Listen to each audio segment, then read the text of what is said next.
আসসালামু আলাইকুম রহমতুল্লাহ। সম্মানিত মুসলিম মিল্লাত, দীর্ঘদিন পরে আমি আবার আপনাদের সামনে এই তানজিম নুরানি কায়দা নিয়ে হাজির হয়েছি। আপনারা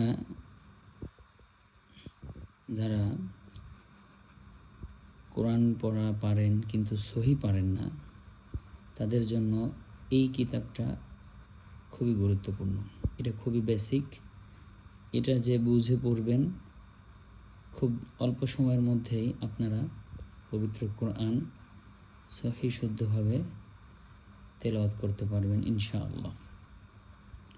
তো আজকে থেকে ইনশাআল্লাহ আমি আবার এই বইটার উপরে ধারাবাহিক ক্লাস তৈরি করব, শুধুমাত্র তাদের জন্য যারা একদমই বিগিনার এবং যারা কি করেন, কোরআন পারেন কিন্তু এই তাজবিদের কায়দাগুলো পারেন না, তাদের জন্য। তো আপনাদের কাছে এই বইটা যদি নাও থাকে, অন্য যে কোনো বই বা পিডিএফ ফাইল যে কোনো কিছুর আপনারা হেল্প নিয়ে আপনারা কি করবেন, এই ক্লাসগুলো একটু করে দেখবেন। তাহলে আশা করি আপনাদের অনেক সমস্যার সমাধান হয়ে যাবে ইনশাআল্লাহ। আমি আবার বলবো, এই ক্লাসগুলো একদম যারা বিগিনার এবং যারা পারে না, তাজবিদের কায়দা বোঝে না, শুধু তাদের জন্য। এর বাইরে দয়া করে অন্য কারো এই ক্লাসগুলো দেখার দরকার নেই। আজকে আমাদের সবক নং 1, আরবি হরফের পরিচয়।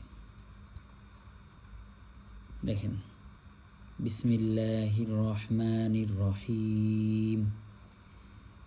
এখানে দোয়া আছে, সবাই এই দোয়া সবসময় পড়বেন।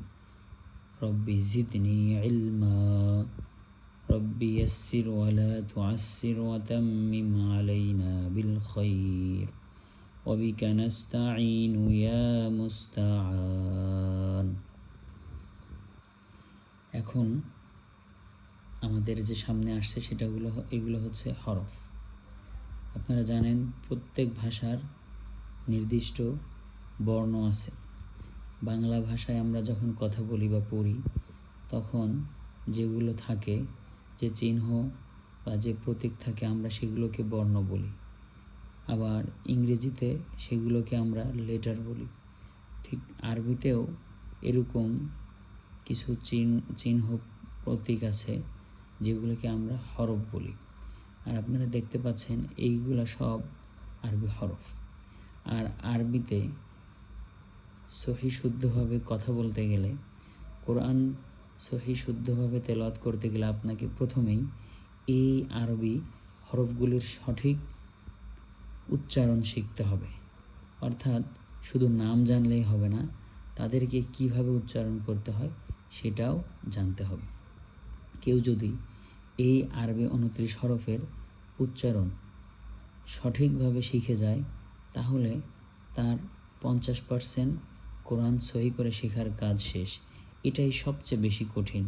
এটা শেষ হয়ে গেলে, এটা সঠিকভাবে বুঝে শিখে গেলে, তার বাকি যে কায়দাগুলো আছে তাজবিদের, সেগুলা খুবই সহজ হবে। তো তার আগে আমি আপনাদেরকে বলবো, আজকে আমি সব হরফ পড়ব না। এই সিরিয়ালে প্রথম যে লাইনগুলো আছে, এই প্রথম লাইনের 1, 2, 3, 4, 5, আমরা এই 5টা পড়ব। তার আগে কিছু গুরুত্বপূর্ণ কথা, সেটা হচ্ছে এই আরবি হরফের উচ্চারণ করার সময়, এই প্রত্যেকটা হরফের নাম বলার সময় কিছু টান আছে। কিছু হরফ আছে একটু বেশি টেনে পড়তে হয়, কিছু হরফ আছে একটু কম টেনে পড়তে হয়। তো আমরা আগেই ওইগুলো জানবো না, আমরা শুধুমাত্র এতটুকু এখন মনে রাখবো, এই যে আলিফ এবং এই যে হামজা, এই আলিফ এবং হামজা এইগুলাকে একটু তাড়াতাড়ি উচ্চারণ করব, বাকিগুলো একটু টেনে উচ্চারণ করব। বাস এতটুকুই আমরা এতটুকু মনে রাখবো। আলিফ, হামজা, এই দুইটাকে আমরা একটু দ্রুত উচ্চারণ করব, আর বাকিগুলোকে আমরা একটু টেনে উচ্চারণ করব। এরপর আমরা পরবর্তী কোনো ক্লাসে জানতে পারবো কোনটাকে কতটুকু টেনে উচ্চারণ করব আর কোনটাকে কম টেনে উচ্চারণ করব, 1 আলিফ, 2 আলিফ, 3 আলিফ, যাই হোক ওটা আমরা পরে জানব। কিন্তু এখন আমরা শুধু এতটুকু মনে রাখব, আলিফ এবং হামজা এই দুটাকে আমরা বেশি টানবো না, স্বাভাবিকভাবে বলবো। তো চলুন আমরা আজকে শুরু করি আমাদের আজকের সবক নম্বর 1-এর আরবি হরফ যা আছে এর পরিচিতি দিয়ে, এবং আজকে আমরা প্রথম 5টা নিয়ে কথা বলবো। তো প্রথমে আছে কি, আলিফ। আলিফ, এই যে আমি আলিফ বলতেছি, আমার এই মুখ থেকে যে একটা বাতাস বের হচ্ছে আপনাদেরও এইভাবে, অর্থাৎ আমরা যদি কোনো বাংলা বর্ণর শেষে যদি ফ বর্ণকে যুক্ত করি, যে উচ্চারণটা আসে, যেভাবে বাতাসটা বের হয় ঠিক এরকম। তাহলে অনেকে আলিফ বলে, না এটা বলবো না, বলবো আলিফ। আলিফ, বা, বা, তা, তা, সা। দেখেন এই জিহ্বা বের করে সামনের যে 2 দাঁত আছে সেখানে লাগালেই এটার উচ্চারণ হয়ে যাবে সা। Gym, gym. তাহলে আজকে আমরা এতটুকুই শিখব, ভিডিও বড় যেন না হয় সেই চেষ্টা করব, যেন আপনারা ধৈর্য সহকারে দেখতে পারেন এবং শিখতে পারেন। তো আমি আরেকবার বলে দিচ্ছি, আলিফ। আলিফ, বা, তা,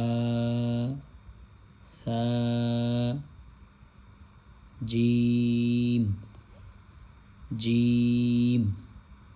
তো সম্মানিত মুসলিম মিল্লাত এবং যে সমস্ত সম্মানিত ভিউয়ার্স যারা আমার এই ক্লাসটি দেখবেন তাদের জন্য অনেক দোয়া। আপনারা অবশ্যই অল্প অল্প করে শেখেন, আর যতটুকু দিব এতটুকু প্র্যাকটিস করেন, ইনশাল্লাহ আপনারা পরবর্তীতে আরও ভালো শিখতে পারবেন, এবং আল্লাহ চাইতে আপনি খুব দ্রুত সময়ের মধ্যে পবিত্র কোরআন সহি শুদ্ধভাবে তেলাওয়াত করতে পারবেন।